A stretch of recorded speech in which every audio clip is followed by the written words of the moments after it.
বন্ধুরা, কেমন আছেন প্রত্যেকে? আশা করি প্রত্যেকে খুব খুব ভালো আছেন। অনেকে অনেক রকম কাজ নিয়ে ভাবনা চিন্তা করেন, অনেকে ফলোয়ার্সে গিয়ে ফলোয়ার্স বাড়ান, অনেকে আবার একটা লাইভ খুলে বসেন, সেখানে মিনিমাম অনেক অনেক টাকার স্টার নিয়ে বসেন আর বলেন যে হ্যাঁ আমাকে ফলো করো, আমি আপনাদের স্টার দিচ্ছি, স্টার দিয়ে ফুলের ভালোবাসা দিয়ে ভরিয়ে দিচ্ছি। তো এরকম অনেক রকমের অনেক টেকনিক বেছে নেয়। তো আজকের বিষয়টা হচ্ছে যে আমরা যারা ফেসবুক ক্রিয়েটার আছি তাদের জন্য কি কি সতর্ক মানতে হবে আর কি কি সতর্ক মানলে ফেসবুকে অবশ্যই সফলতা আসবেই, আর কি কি সতর্কতা না মানলে ফেসবুকে হাজার আপনারা স্টার গিফট করুন, যাই করুন না কেন, কোনোদিনও আপনারা কিন্তু সফলতা পাবেন না।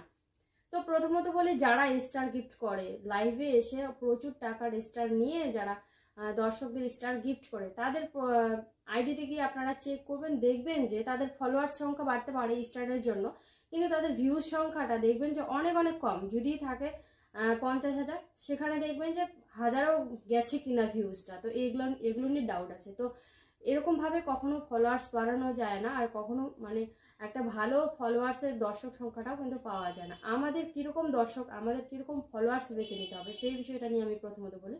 আমরা যেরকম ফলোয়ার্স, আমাদের যারা ফলোয়ার্স হবে তাদেরকে আপনারা নিশ্চয়ই আপনার মতো কন্টেন্ট ক্রিয়েটার হোক এরকম চাইবেন না। যারা ফ্রি টাইমে বসে ফেসবুক দেখে, বা আমরা ফলোয়ার্স হিসেবে চাইবো, সাধারণ মানুষদের চাইবো যে কাজের পাশাপাশি ফেসবুক দেখে, হ্যাঁ যে টাইমে অ্যাক্টিভ থাকছে সেই টাইমে ফেসবুক ঘাটছে, তো এরকম ফলোয়ার্সই চাইবো, বিশেষ করে কন্টেন্ট ক্রিয়েটারদের চাইবো না। তো যারা স্টার গিফট করেন, লাইভে এসে অনেক অনেক স্টার দিচ্ছেন, ফলোয়ার্স বাড়াচ্ছেন, তারা কিন্তু অটোমেটিকভাবে মানে ফলোয়ার্সটাই পাচ্ছেন। পরবর্তীতে কি হচ্ছে, তারা কিন্তু আনফলো করে দিচ্ছে। তো এইভাবে কিন্তু মানে কোনো কন্টেন্ট ক্রিয়েটারের এইভাবে কাজ হয় না, আর এইভাবে কিন্তু কাজে সফলতা পাওয়া যায় না। আর দ্বিতীয়ত হচ্ছে, যারা স্টারের পেছনে ছোটে অন্যের ঘরে অ্যাক্টিভ থাকে, অন্যের ছবিতে লাইক করে, শেয়ার করে নিজের কিয়েতে, তো এটাও কিন্তু ভুল। কারণ এটা আপনি যদি অন্যর কিয়ে আপনার কিয়েতে শেয়ার করছেন আইডি বা পেজে, তাহলে আপনার পেজ বা আইডিটাই কিন্তু ড্যাম হচ্ছে, আপনার পেজ বা আইডিরই কিন্তু ক্ষতি হচ্ছে অন্যের একটা কন্টেন্ট শেয়ার করে। তো এইভাবে না করে স্টারের পেছনেই না ছুটে আর কাউকে স্টার না দিয়ে কিন্তু প্রকৃতভাবে আমরা কাজ করে কিন্তু আমাদের ফলোয়ার্সও বাড়াতে পারি, আমরা আমাদের ভিউজও বাড়াতে পারি। অন্যের কিয়েতে অ্যাক্টিভ কত থাকবেন, কত এইভাবে করে লোকের কাছে স্টার চাইবেন, এভাবে মানে চলতে পারে না। আমার হিসাবে এভাবে চলতে পারে না। তার থেকে এগুলো সবকিছু বাদ দিয়ে নিজের কন্টেন্টের পেছনে খাটতে হবে, নিজের কন্টেন্টটাকে ভালো করতে হবে। তা দেখবেন অটোমেটিকলি কিন্তু আপনার কন্টেন্টে কেউ স্টার ভালো লাগলে, আপনার কন্টেন্ট ভালো লাগলে অবশ্যই লোকে স্টার দিবে। তার জন্য স্টারের পিছনে ছুটতে হবে না, আর স্টার দিয়ে কিন্তু কাউকে ফলোয়ার্সও বাড়াতে হবে না। এইভাবে কিন্তু বাড়ালে বা কি সেম ভাবে আমরা 3 নম্বর কিয়েটাতে আসি, যেটা হচ্ছে আমরা অনেকগুলো গ্রুপে জয়েন হয়ে যাই, সেখান থেকে আমরা সেম ভাবে আমরা সেখানেও অ্যাক্টিভ থেকে ফলোয়ার্স গুলো বাড়াই, তার থেকেও কোনো কিছু লাভ হবে না বা লাভ হয় না। সেগুলো থেকেও যদি ফলোয়ার্সটা বাড়ানোও হয় 1 লাখ, তবু কিন্তু ভিউজটা 1 লাখ হবে না। তো এগুলোর পেছনে না ছুটে কন্টেন্টের পেছনে খাটতে হবে, কন্টেন্টটা ভালো করার চেষ্টা করতে হবে। দেখবেন অটোমেটিকলি কিন্তু আপনার ভিউজটা তার সাথে বাড়বে, কন্টেন্টটা ভালো হলে তার সাথে কিন্তু ফলোয়ার্সটাও বাড়বে।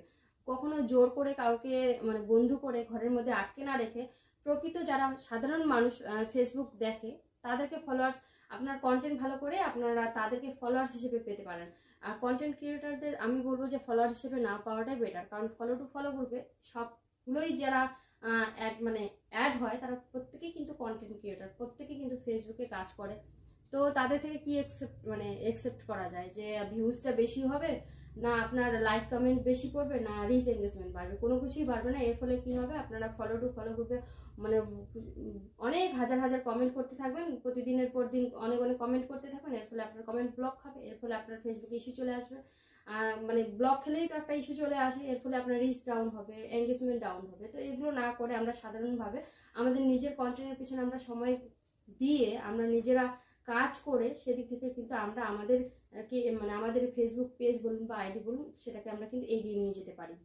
বন্ধুরা, ছোট্ট টিপসটা যদি আপনাদের কাজে লাগে, উপকারী মনে হয়, তাহলে অবশ্যই লাইক কমেন্ট শেয়ার তো হবে। তার সাথে নতুন বন্ধুদের বলবো ফেসবুক থেকে যারা দেখছেন অবশ্যই কিন্তু ফলো করে রাখবেন নতুন নতুন টিপস পাওয়ার জন্য। আর যদি ইউটিউব থেকে দেখে থাকছেন তাহলে কিন্তু অবশ্যই সাবস্ক্রাইব করে রাখতে হবে নতুন নতুন টিপস পাওয়ার জন্য। তো প্রত্যেকে ভালো থাকবেন, সুস্থ থাকবেন, প্রত্যেকের জন্য অনেক অনেক শুভকামনা রইল।